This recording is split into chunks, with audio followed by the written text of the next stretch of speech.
The ClonerAlliance UHDPro featured in today's review was provided courtesy of ClonerAlliance. After nearly 7 years of content creation, I can say with full confidence that the importance of your recording device can't be understated. When you first get started, you might rely solely on your system of choice's built-in recording and streaming capabilities. A fine option to get your foot in the door, but one that has certain limitations depending on what you need. As you progress, you will likely look into getting a capture device of some type. There are so many to choose from today, and each can cater to any number of needs. In my main workflow, I've been relying heavily on an internal capture card capable of recording extremely high-quality 4K scenes. But this type of card doesn't always work depending on what I am doing. So I have a variety of external cards I can call on when the need arises. But one downside to these external devices is they still require the use of a computer, and I don't have a laptop to take advantage of them while on the go. Thankfully, standalone recording devices are readily available to fill this niche, and today I am checking out the ClonerAlliance UHDPro to see if it can become my new portable workhorse. The UHDPro comes in a fairly generic box with an oversized depiction of the device on the front. Some key highlights are shared across the front with more depicted on the back. Opening the box, you'll find the UHDPro, power cable, remote control, HDMI cable, support page, and finally a quick start guide. The UHDPro is a compact device with a form factor similar to a mini console. Along the back is an HDMI input and output port, and power switch. The side features a USB Type-A port for connecting external storage and a mini USB port for PC connectivity. On the front are an assortment of 3.5mm jacks and buttons, and an IR port for the included remote. A light pipe runs the perimeter of the device and functions as a status indicator for recording formats. The top of the UHDPro bears the ClonerAlliance branding and a fun glossy design. Status LEDs are embedded within the center of the logo and likewise function as status indicators. The UHDPro feels solidly constructed and gives me little concern about it breaking during travel or use. Let's take a quick minute here to discuss some of the key aspects of the UHDPro. It is a standalone recorder, which means that it can be used completely PC-free, making it an ideal capture option for events or other environments where a PC setup wouldn't be ideal, like a living room TV where kids frequently run amok. With HDMI pass-through, you don't have to worry about lag in your gameplay. The inclusion of line-in, out, and mic 3.5mm jacks also ensures you can do a full voice setup for any type of content. You also have the choice between using an H.264 or H.265 encoder depending on your editing needs. One of the things that sets the UHDPro apart from the competition is its ability to use USB devices to store recorded videos. Most devices of this type rely almost exclusively on microSD, and depending on how much you will be recording, that can inflate costs considerably or require you to constantly offload files to a computer. With the UHDPro, plug in a sub $50 1TB hard drive and you can enjoy hundreds of hours of recording without any management needed. This feature is what first drew my attention to the UHDPro, and it certainly doesn't disappoint. With support for drives in FAT32, NTFS, and exFAT, it also makes it a breeze to just plug something in and get to work. Again, the UHDPro can be used for any type of external recording from an HDMI source while passing it through to your display. A variety of resolutions are supported from 480p up to 4K. 4K input and recording are a bit of a complicated topic when it comes to the UHDPro though, so I will touch on that more in a bit. A notable exception is support for 1440p input, which is unfortunate as it is a resolution I do use quite often on Xbox PC and the RetroTink 5X. Still, this range does give the device a ton of utility as a standalone recorder for various systems in my workflow, from an HDMI-equipped GameCube to retro PC gaming. It can also directly record PS3 content over HDMI, which is a huge plus considering the nightmare PS3 recording can still be today. It is also worth noting that this particular model doesn't have any type of HDR support. The included remote makes getting the UHDPro set up a breeze, and being able to activate the device's various functions from a distance is quite handy.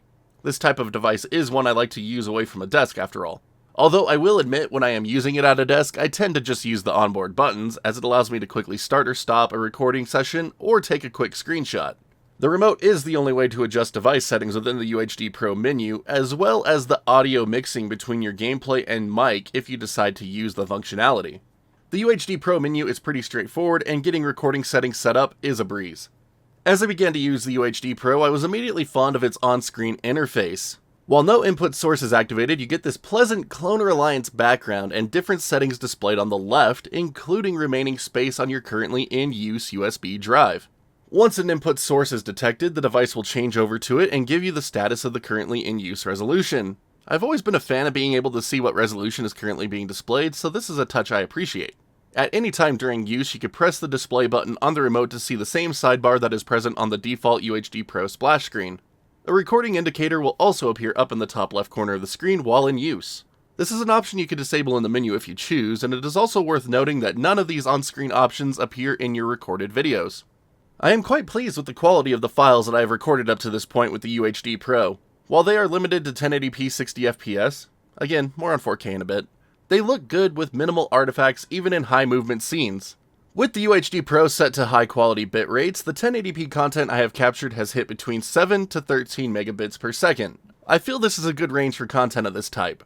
Just as a quick note, ClonerAlliance states the UHDPro can hit up to 30 megabits per second maximum for 4K content. As for screenshots, the UHDPro takes them at the resolution of the content it receives and saves them in JPEG format at 96 dpi and 24-bit color. The resulting image is quite good and works well to capture screenshots to use in my web-based content. One feature I've come to underestimate about the UHDPro is its ability to replay or view any of the content that you have made with it right from the device itself. The remote has dedicated buttons for directly accessing your screenshots or videos, and the playback quality looks the same to me as the dedicated video file when pulled to a PC.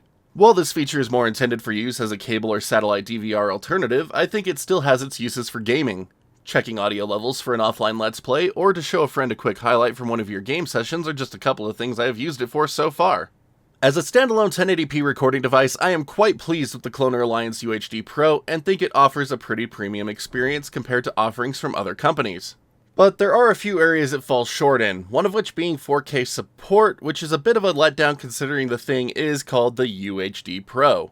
First of all, the device does accept input resolutions of 4K 60, and as expected, it downsamples this to 1080p for recording.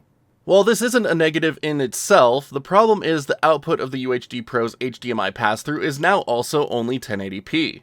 So, no 4K 60 pass-through for enjoying your games in higher detail while recording at a lower resolution for later video projects. For 4K recording, your source device has to be set to output at 30 FPS, which isn't possible on modern consoles and will likely only be useful for those using the UHDPro as a DVR alternative. For me personally, this has restricted the overall use I could get from the UHDPro, and it is now relegated to 1080p only systems. Another letdown for the UHDPro is in its ability to be hooked up to a computer for use as a traditional capture card. A dual-purpose device can always be quite handy, especially to those just getting started down the path of content creation. But the UHDPro has a couple of deal breakers for PC capture card use. The first is being restricted to a maximum frame rate of 30 FPS. While many may likely stream at 30 FPS to save on bandwidth, losing the ability for 60 FPS dedicated capture is a hard swallow. To make matters worse, the image quality when using the UHDPro as a PC capture device is worse than its standalone recording modes. With both of these combined, you just end up with a final result that is less than ideal for most use cases. And just as a quick nitpick, I am not loving that all the ports on the UHDPro are upside down from traditional norms. Despite its name, the ClonerAlliance UHDPro is not a great fit for 4K content creation. That being said, as a standalone recorder for 1080p content, I am absolutely loving it and have found numerous ways to integrate it into my workflow. While it hasn't become the portable workhorse I had hoped it would be, I am not disappointed by the use I could get from it, and I am beginning to think of new types of content I could bring to my channel thanks to its portability. For any content creators out there who might be looking into picking up a UHDPro, do be aware of the few limitations I outlined because that will directly determine whether it is a fit for your needs. And that is my thoughts on the ClonerAlliance UHDPro. Thank you once again to ClonerAlliance for sending this my way to test out. I've honestly been able to get far more use out of this guy than I really thought I would initially, and it's going to allow me to try out some new things for the channel, and I think that's going to be pretty awesome. Now, for all of my fellow content creators out there that might be thinking about picking up the UHDPro for themselves, again, it is mostly useful for 1080p content, and as a standalone recorder. You can use it as a dedicated PC capture card, but I don't know, those limitations were just a little bit too much for me personally, so it's not the way I'd recommend using it, but to each their own. But now, just a big shout out to each and every one of you for making it to the end of today's review. Really means a lot to us that you stick around and watch the whole thing, and help us grow the channel by doing so.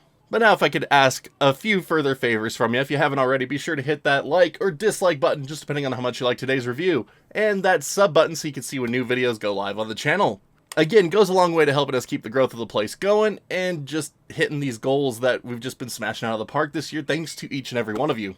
If you'd like to further help support the channel, you can also check out that join button here on YouTube or the Patreon link in the bottom right hand corner of the screen. A little goes a long way to keeping this place going, and we're just so grateful to all of our current champions. Y'all are rock stars. Thank you so much for believing in what we do and helping us move it along. But that's going to do it for this one, so until next time, my wonderful internet peeps, you all stay awesome, and we'll see you back next video.